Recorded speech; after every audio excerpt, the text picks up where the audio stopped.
That was TLC's No Scrubs. So, of course, the Super Bowl was played last evening.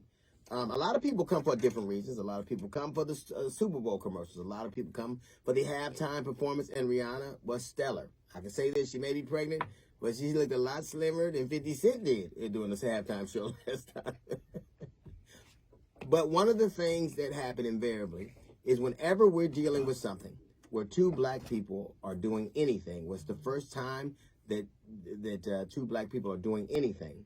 Chris Berman made a lot of people uncomfortable when he made the statement that it was the day of the Super Bowl, the day we're going to have two black men playing quarterback for the very first time, was Abraham Lincoln's birthday. Well, of course it was, because history is all around us. Abraham Lincoln, had he not done what he did, we're not having this moment. So we're tied to history all the time. If you look at Abraham Lincoln, you know the guy that you can't learn about in history that freed people that weren't really slaves, that guy. That guy. It's always interesting to me when they bring up Abraham Lincoln, because you'll hear people on the right go, hey, our party freed the slaves. But I will say this. If you got to go all the way back to the dude who was on the penny as the last time you did something significant for black people, then you probably need to update your resume. For a very long time, black people were not allowed to play that position. For a very long time, as a matter of fact, they were not allowed to play the game. They weren't allowed to play in college. They weren't allowed to play professionally. Then there were certain positions they could have. As a matter of fact, one of the quarterbacks, Jalen Hurts, was a victim of some of that. People didn't believe the entire industry. Reporters, coaches, scouting reports said that this man could not play that quarterback position, which he did stellarly. As a matter of fact, for 3/4 of that game, he was the best player on that field.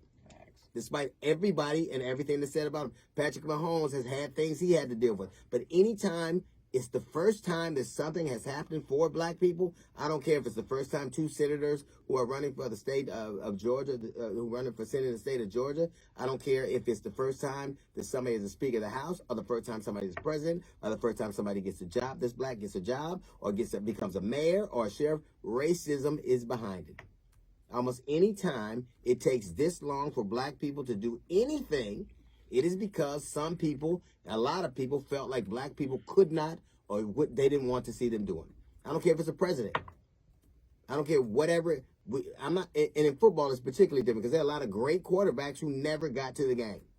A lot of great quarterbacks never got to the big dance, and a lot of them never won it. So there's that element. But elementally, a lot of people, owners, coaches, scouts, analysts, felt like black people were not intelligent enough. They didn't have the courage. They didn't have the leadership qualities, and they were sidelined. They said you couldn't do, and rather than understanding that the game evolved and the game is involved now, if you don't have somebody who has that skill set, you will not be winning a lot of games. So the game is evolved, but we are tied to our history.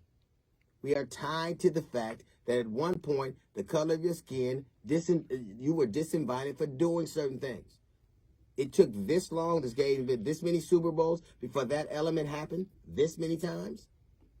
And even the quarterback, one of the quarterbacks who did, both of them to some degree, one of the quarterbacks who did shine so stellarly, who was so outstanding, he was basically told to switch positions. A lot of that is because of people's attitudes about race and what that position means.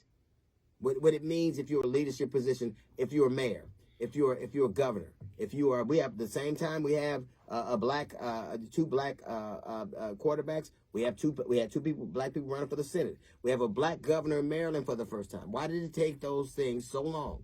It is because the attitudes about race have encased things so that we're in cement, so things can't move forward.